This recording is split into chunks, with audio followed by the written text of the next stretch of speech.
What's going on, guys? It is technically Wednesday, and if it is technically Wednesday, it is still time for Story Time with Taffy, episode number 32. I'm gonna go ahead and jump into some, not really channel update news, but sort of channel explanation news. First and foremost, there are only 4 episodes of Story Time with Taffy left, and then we will go out with a grand series finale flash of blinding, bright awesomeness, or a really good story, and then I'll be really emotional towards the end. Frankly, we've decided to rip this thing off like a band-aid and go out on a high note as opposed to letting the show drag on, miss Wednesdays and that kind of stuff, and I'll end up telling you why I prefer wheat toast over white toast. And frankly, I don't want to go that route. I feel like we've got a pretty good track record with this show so far. Channel explanation news, because frankly, Storytime listeners are usually the most die-hard fans we have on the channel, because essentially you've just decided to adopt all of our shows and not just passive aggression. So I feel like you guys are entitled to a brief update as to what's going on and frankly what's not going on. The month of July was an absolute clusterfuck on this channel. Basically, once we came back from LA, for whatever reason, the lines of communications between Woofles and I broke the fuck down. I began running a channel one way, he began running a completely separate channel the other, and instead of getting a coherent, wonderful channel full of quality content, you kinda got this tepid, middle-of-the-road mixture, which is why Zombie Month became Zombie Sometimes Month, and the rest of the month was scattered with shirt vlogs and awesome sauce compilation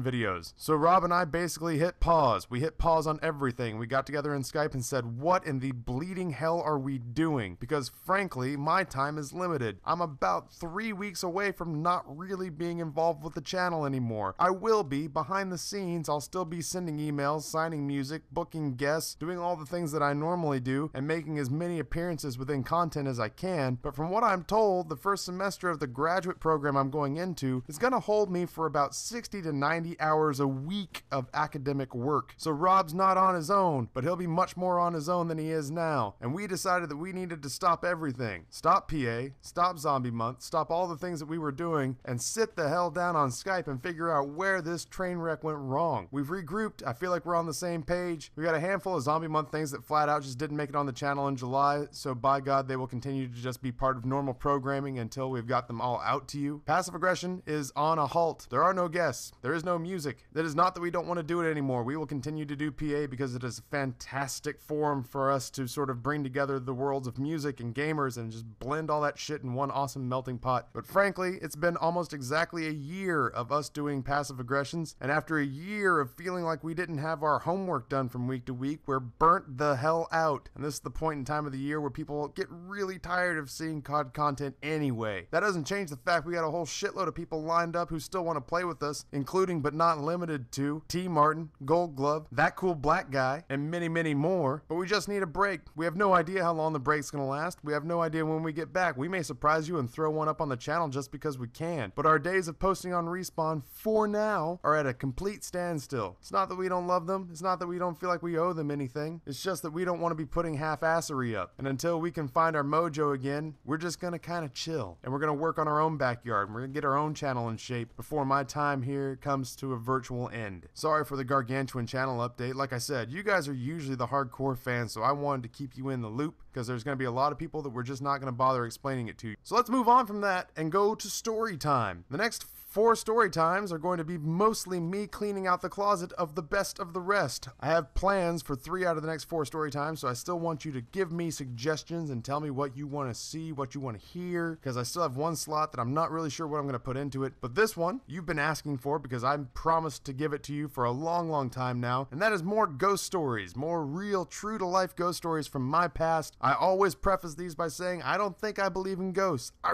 really, really want to, because the existence of the paranormal would be super cool, and if I could find some sort of scientific explanation for a coexistence of a space-time continuum, then that would make me feel really great about the fact that there was something mystical that still exists in the world. But that said, with what I have in front of me, if I had to venture an educated guess, I would say that I don't believe in ghosts. That doesn't mean that I don't like being scared. I don't watch horror movies and go, well, that guy's not actually dead, so this isn't freaky. Like, I love to be creeped out. If you didn't see the first ghost story, Stuart the Ghost, the experience with Ouija boards board in a century-old cemetery on the foothills of Boise, then I will leave you a link down in the description, and you should go watch that now, because otherwise the next story will not carry as much impact. Let's go ahead and start off with the fact that Stuart had a sequel in my life, a second appearance. Disclaimer for this one, I believe that Ouija boards are controlled by the subconscious mind of the group that are putting their hands on the pointer. Doesn't make it any less creepy when 9 months later, at Liz's place, a hostess at the restaurant I was working at, kind of a girl I wanted to get with, which is why I was there at this house party in the first place, mentioned she has a Ouija board, and I say, holy shit, I had a crazy experience on a Ouija board. I don't think the rest of the story happens if I don't tell her the entire thing with Stuart, which I do. She says, hey, should I get mine out? I said, yeah, that'd be great, because it gives me an excuse to turn down the lights and sit closer to you. So she pulls out the Ouija board, sets it down, kills some lights, lights some candles. Her and about 4 friends sit around the Ouija board. I go to get a beer. They start without me. Is anybody there? The cursor moves to yes. Who's there? It spells out Stuart. I'm not on the board yet. That's already kind of creepy. It instantly launches right back into the same malicious diatribe and string of angry, maligned, evil,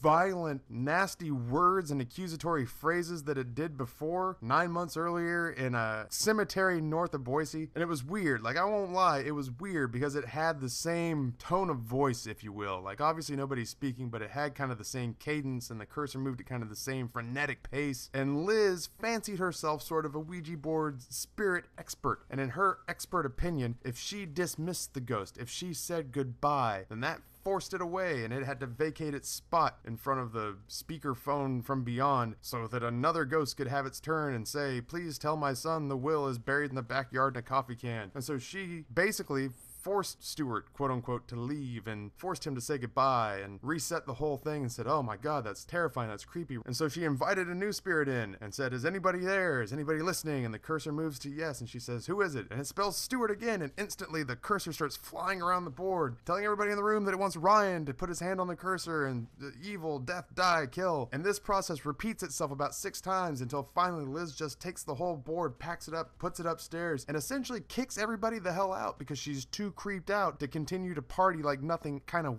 weird happened. So if you are a firm believer in the supernatural, if you take the devil's advocate stance of mine, and you bump into Stuart one day on a Ouija board, let him know that Taffy is bitter because Liz was hot. I'm pretty sure he cock-blocked me from beyond the grave. I would have rather he just came out and fought me. It's kind of a dick move, really. Story number 2. I lived in a house in Princeton, Texas once when I was about 9 years old, from about 6 to 9. Princeton is a northern suburb of all the other suburbs of Dallas. As we moved into the house, we saw that the house had a picket fence. The picket fence had a gigantic hole in it. The gigantic hole in it, sadly and truthfully, was because a neighbor boy was climbing a tree that was over the picket fence. He lost his grip, he fell, and he impaled himself. And sadly, he died. That's true. That's an actual story. It is lamentable, but that actually happened. When I was 8, my uncle, Lewis, God rest his soul, was a self-proclaimed psychic, and he came to visit us. It makes an impression on you when you are 8 years old, and your uncle walks out of the car, is talking to your father, saying, oh yeah, you know, you should try hypnosis to quit smoking. Yeah, I've had some mixed results with it, and anyway, you should. And then he walks through the door, and mid-sentence he says, you should really, oh my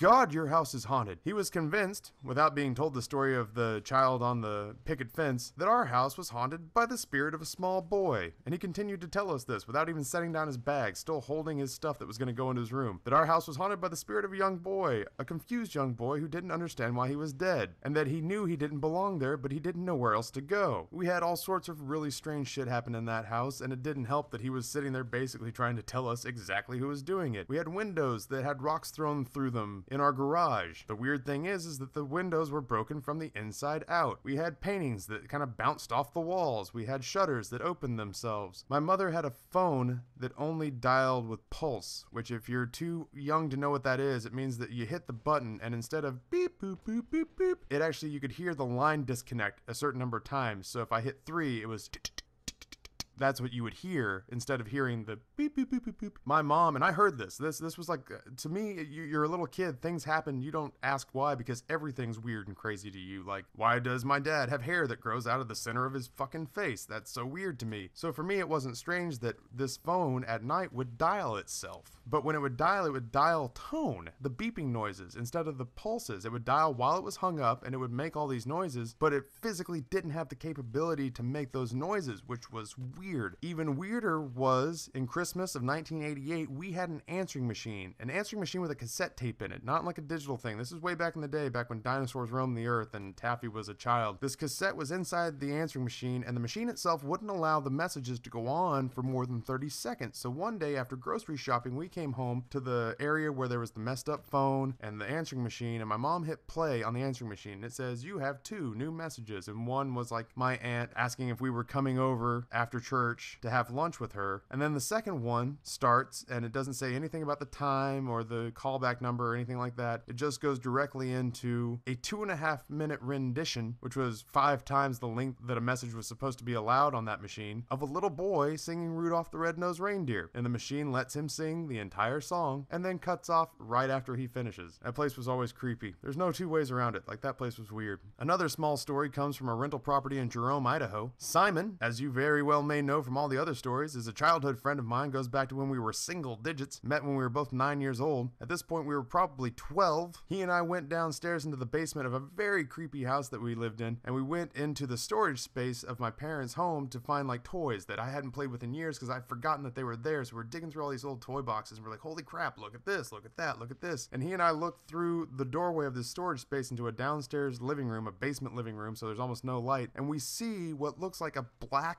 blob shifting around. And the problem is, we both see it. That's the thing. I didn't see it and talk him into it, and he didn't see it and talk me into it. We both saw it and recognized it like that. And without saying a word, he and I took off on a dead sprint, and we got outside of the house, and it was hours before we could be coaxed back in by my parents. That would be weird in and of itself, except for a different buddy. We'll call him Chuck. Chuck came over to play Super Mario Bros. 2 with me because I had it, and it was brand new. So we played Super Mario Bros. 2 until about 2 in the morning, at which point I clocked out and went to bed. This is upstairs. This is the less creepy part of the house. I go to bed at 2, Chuck's still playing. I wake up at 7 in the morning, Chuck is in the top bunk, but he is wide awake 5 hours later with his eyes like dinner plates. And I said, Chuck, man, what the fuck? The Nintendo's still on? The TV's still on? Dude, you gotta take better care of my crap. Chuck pulls his head out from underneath the covers and says, do you own a dog? And I said, no. Why would you ask me if I own a dog? He said, well, what did I see in your living room last night? And I said, I'm not really sure what you're talking about, Chuck. He said, last night I looked into your living room and I saw what looked like something the size of a black lab underneath a black blanket. He said, it looked like a dog under a sleeping bag walking around in your living room, and so I didn't bother turning off the Nintendo and the TV, and I just jumped up here in the top bunk and have been hiding up here ever since. So that's another good small story, and that one involved Chuck and Simon. But my all-time scariest non-Stuart related ghost story, the only one that I really have absolutely no explanation for whatsoever, that's why it creeps me out so bad, was a duplex that I lived in Twin Falls, Idaho, and a series of events that happened over the course of a month, and why I almost never slept in my bedroom again until we moved. It started with me sleepwalking, which is not something that I had done for a very long time, but I started sleepwalking again, and at one point my sister found me sitting at the dining room table with an entire plate of breakfast food, almost all of it raw, laid out in front of me. I had a raw egg, raw bacon, piece of bread that I guess was supposed to be toast, glass of milk, chocolate syrup sitting right next to it, and I was just kind of standing in front of it. She came in and said, Bubba, nickname for me, what you doing? And I said, breakfast time, have to eat breakfast. She's like, oh wow, that's great. Let's put it in the fridge and we'll eat it when the sun comes up. So after the sleepwalking incident, I invite Simon over and we start to recount all the weird things that have happened to me over the years. We start to joke about poltergeists and the fact that they can center on one person, and we're just building this elaborate tale. And as we're building this elaborate tale, I have an alarm clock that has a physical switch that has to be moved to change it from alarm to radio, AM, FM. All these things are physical switches. They're not buttons. I have this alarm clock sitting on the other side of my bedroom that switches itself to the radio, which is set to static, and the volume, which is a dial and not a button, is turned all the way up, and so it blasts this crazy static sound so loud that my dad came down and tore us apart because it was like midnight, and he was furious because he was convinced that we had decided to, for some reason, play some sort of loud auditory prank on him. A couple nights later, I still wish I could explain all this away because it really freaks me the fuck out even talking about it. I went to sleep, and when I woke up, I looked at the side of my bed in the middle of the night and thought that I saw the figure of a sort of shrouded man standing next to me. That creeped me out but I kept my cool. I buried my face in the pillow for a second, and I opened my eyes looking at a wall that was next to my bed, and I waited. I waited for my eyes to dilate, my pupils to dilate, and get used to the light. I said, okay, see, that's what it was. You psyched yourself out because this room is creepy, so all you gotta do now is turn around and look. And I looked up, and not only did it look as though there was still a shrouded figure of a man next to my bed, but it looked like he leaned over and fucking smiled at me. At which point, I closed my eyes, screamed, turned on a desk lamp that was above my bed, ran towards the door of my bedroom with my eyes closed, bounced off 2 or 3 walls, and got down to the living room where I hid. At that point, it became really hard to get me back into my bedroom unless it was daytime. So, why wouldn't the strangest thing that has really ever happened to me happen during the daytime? About a week or so later, I was sitting in my room at my desk watching cable TV on my gaming monitor. I can tell you exactly what I was watching. I was watching Gallagher on VH1, the bearded mustachioed comedian who was smashing watermelons with a gigantic Mario-style hammer, and behind me was a writing desk. Now this writing desk didn't have like 4 legs. It had 2 flat panels on each side and a flat panel across the back, so it made like 3/4 of a square. It was an incredibly sturdy desk because so much of it was in contact with the floor. And as I'm sitting there watching Gallagher at like 3 in the afternoon on a Saturday, I hear wham bam thump. I turn around and I look at my writing desk, and there's like a single piece of paper fluttering to the ground. And I go and I stand in front of my writing desk and I get really ballsy. And at this point, I do believe in ghosts. So I was really freaked out because of all the other things that had happened in the lead up to that. So I get a little mouthy and I yell out into the air. I don't know what the fuck is going on, but I really want it to stop, like right now. At which point, while staring directly at the desk, it leans itself forward onto the corners in the front and then slams itself back against the wall. And then after it's done that, paper and pencils start to fall off. A little globe that I had topples off, like erasers start tumbling off onto the floor. At which point I ran outside and found my mother and said, "That will be the last time I sleep in that room. Make me a bed on the couch, please." I find it strangely appropriate that I decided to post this at late o'clock in the morning. For those of you who decided to watch this in the dead of night, I salute you and I kind of apologize. Either way, I'm really happy you could join me for this. Episode number 32 is in the books. I desperately want to get this bad boy up on the channel as quick as possible, so I'm going to go ahead and just truncate the ending so I can go clean up the audio and ship it off to Woof. Head down to the comment section below and leave me suggestions, comments, ideas for the one remaining story time that you guys get to pick. There are 3 more to go, guys, and we will try to finish this thing in a strong stride. I'll do my best to make you guys proud. In the meantime, on behalf of the Mr. Woofles channel, thank you for tuning in. This is Taffy, and I am out.